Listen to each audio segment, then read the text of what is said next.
ഇന്ന് നമുക്കൊരു ചെടിയെ പരിചയപ്പെടാം. പവിഴമല്ലിപ്പൂക്കൾ. പവിഴമല്ലി എന്ന് പറയുമ്പം ഒരുപാട് പാട്ടുകൾക്കെല്ലാം പവിഴമല്ലി ഒരു പ്രതിപാദ്യ വിഷയമായിട്ടുണ്ട്. ആ പവിഴമല്ലിപ്പൂക്കളുടെ സൗന്ദര്യം ഒരുപാട് കവികൾ വർണ്ണിച്ചിട്ടുണ്ട്. അപ്പോൾ അതുപോലെ തന്നെ നമ്മുടെ ദേവി കുടികൊള്ളുന്ന ഒരു സസ്യമാണ് ഈ പവിഴമല്ലിത്തറ എന്ന് കേട്ടിട്ടുണ്ടല്ലോ. അവിടെ അതിന് വേറൊരു പേര് കൂടെ ഉണ്ട്, ദുഃഖതരു എന്ന്. അപ്പം ദുഃഖത്തെ അകറ്റാനുള്ള എന്തെങ്കിലും കഴിവുണ്ടായിരിക്കും, അല്ലെങ്കിൽ പിന്നെ ഈ ദുഃഖതരു എന്നുള്ള പേര് വരുമോ? അപ്പം അത്രയ്ക്കും നല്ലൊരു ചെടിയാണ്. അപ്പം അതുമാത്രമല്ല, നമ്മൾ പിന്നെ ഈ പവിഴമല്ലിപ്പൂക്കൾ നട്ട തൊടിയിൽ നിറയെ സുഗന്ധം, ചന്ദനത്തിൻ്റെ ഗന്ധം, എന്ത് നമ്മുടെ മനസ്സിനെയും ശരീരത്തെയും ഒരുപോലെ കുളിർമയേകുന്ന ഒരു സസ്യം തന്നെയാണ് ഈ പവിഴമല്ലി. സുഗന്ധവാഹിയാണ്, കാണാൻ ഭംഗിയുണ്ട്.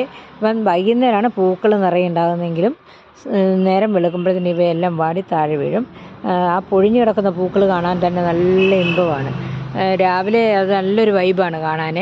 പറഞ്ഞ പോലെ ഇപ്പം വൈകുന്നേരം സന്ധ്യയ്ക്കാണെങ്കിലും എന്തൊരു, ഈ അമ്പലം തൊട്ടടുത്തുള്ളതുകൊണ്ട് ആ അമ്പലത്തിന് പറ്റിയ ഒരു വൃക്ഷം കൂടാണിത്. അമ്പലത്തിൻ്റെ തൊടിയിലൊക്കെ കാണുന്ന വൃക്ഷങ്ങളാണ്. പറഞ്ഞ പോലെ നമുക്ക് ആയുർവേദ ഹോസ്പിറ്റലായതുകൊണ്ട് വളരെയധികം ഊഷ്മളമായ ഒരു സന്തോഷം നമുക്ക് പ്രദാനം ചെയ്യുന്ന ഈ ചെടിയെ നമുക്ക് ആർക്ക് വേണമെങ്കിലും നട്ടു വളർത്താം. അപ്പോൾ ഇത് ഒരു ആയുർവേദ ഔഷധമാണ്, ജ്വരഹരവും ഒക്കെയാണ്. സ്കിൻ കണ്ടീഷനൊക്കെ ഇത് ഉപയോഗിക്കുന്നുണ്ടെന്നാണ് പറയുന്നത്. എനിക്ക് അതിൻ്റെ കറക്റ്റായിട്ടുള്ള എല്ലാ കാര്യങ്ങളൊന്നും പറഞ്ഞുതരാൻ അറിയത്തില്ല. പൂക്കൾ കണ്ടോ, നല്ല കുറച്ച് പൂക്കൾ ഉണ്ടായിരിക്കുന്നുണ്ട്.